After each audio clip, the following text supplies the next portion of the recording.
Достар, сәлем. Бүгін сіздермен бірге ватрушки дайындайтын боламыз творогпен. Өте дәмді. Осы рецептпен жасап көрсеңіздер, еш өкінбейсіздер. Ең алдымен менің каналыма тіркеліп, осы видеоның соңына дейін көріп, лайк басамыз, міндетті түрде комментарий бөліміне өз пікірлеріңізді қалдырсаңыздар болады. Ең алдымен біз аппарасын дайындаймыз. Ол үшін бізге жылы сүт, қант және құрғақ ашытқы қажет болады. Барлығын араластырып, бетін жауып, жылы жерге көтерілгенше қойып қоямыз. Жұмыртқамызды салып, қаймағымызды және осыны кішкене ванилин болмаса ванильный сахарды қосамыз. Шекер қосып, осы массамызды жақсылап араластырып аламыз. Үстіне тұзымызды қосып, тағы да араластырамыз. Енді дайын болған аппарамызды осы массамызға құямыз. Тағы да кішкене араластырып, барлығы біркелкі масса болғанша. Енді ұнымызды осыны ситадан өткіземіз. Қыздар міндетті түрде ситадан өтуі қажет ұн. Сол кезде біздің қамырымыз жақсы иленіп, булочкамыз жақсы көтерілетін болады.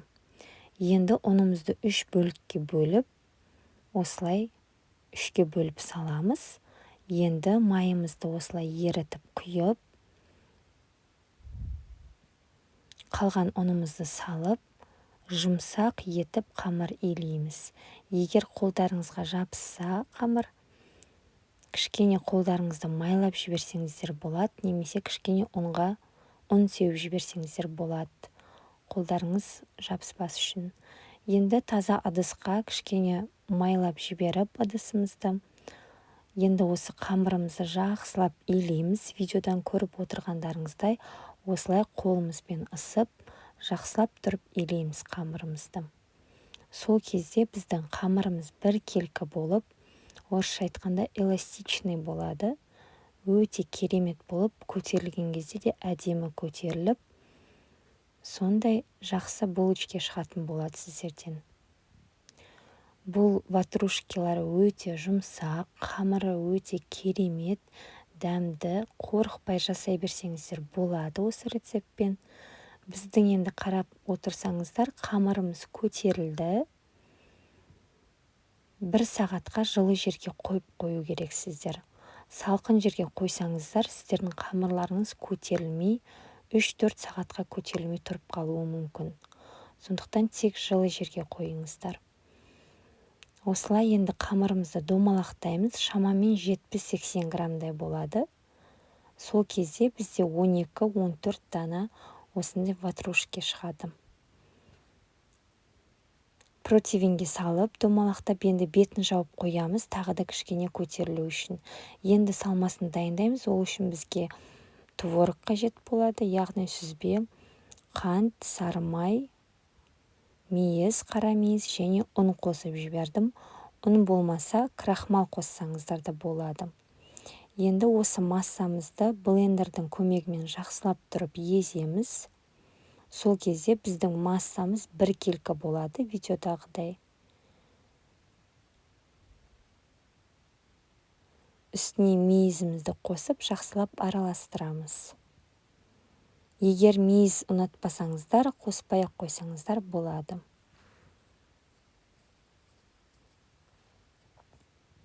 Енді көтерілген қамырымыздың ортасını осылай стаканның көмегімен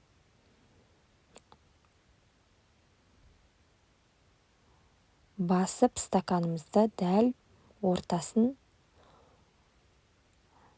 творог салатындай етіп, осылай ашып шығамыз.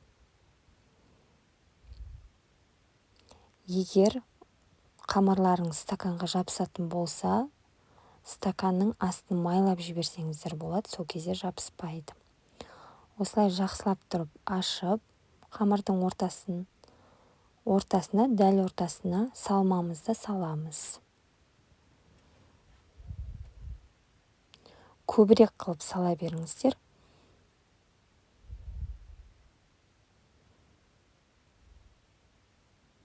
Бетін тағы да жауып қоямыз, шамамен 10-15 минутқа.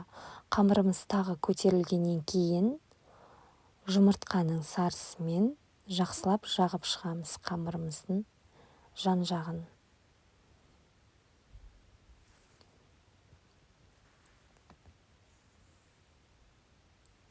Қыздар, осы рецептпен жасап болғаннан кейін міндетті түрде дәл осы видеоның астындағы комментарий бөліміне өз отзывтарыңызды жазсаңыздар болады. Мен сенімдімін, сіздерде өте керемет булочки шығады. Бірден жасағаннан шығатын сондай керемет рецепттердің бірі, сондықтан қорықпай жасап көрсеңіздер болады. Қызып тұрған 180 градус пеште 20-25 минут пісіріп аласыздар. Біздің ватрушкеміз қып-қызыл болып, әдемі болып пісіп шықты достар. Өте жұмсақ қамыр. Өздеріңіз дайындап көрсеңіздер болады. Міне, көріп отырғандарыңыздай біздің булочкаларымыз өте жұмсақ болды. Қазір сіздерге дәл ортасын кесіп көрсетемін.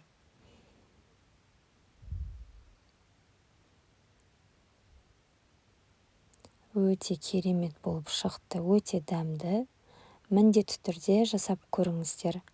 Достар, видеоның соңына дейін көргендеріңіз үшін сіздерге алғысымды айтамын. Сіздермен болған Ақбота Садыкова. Мен сіздермен қоштаспаймын. Келесі видеода кездескенше.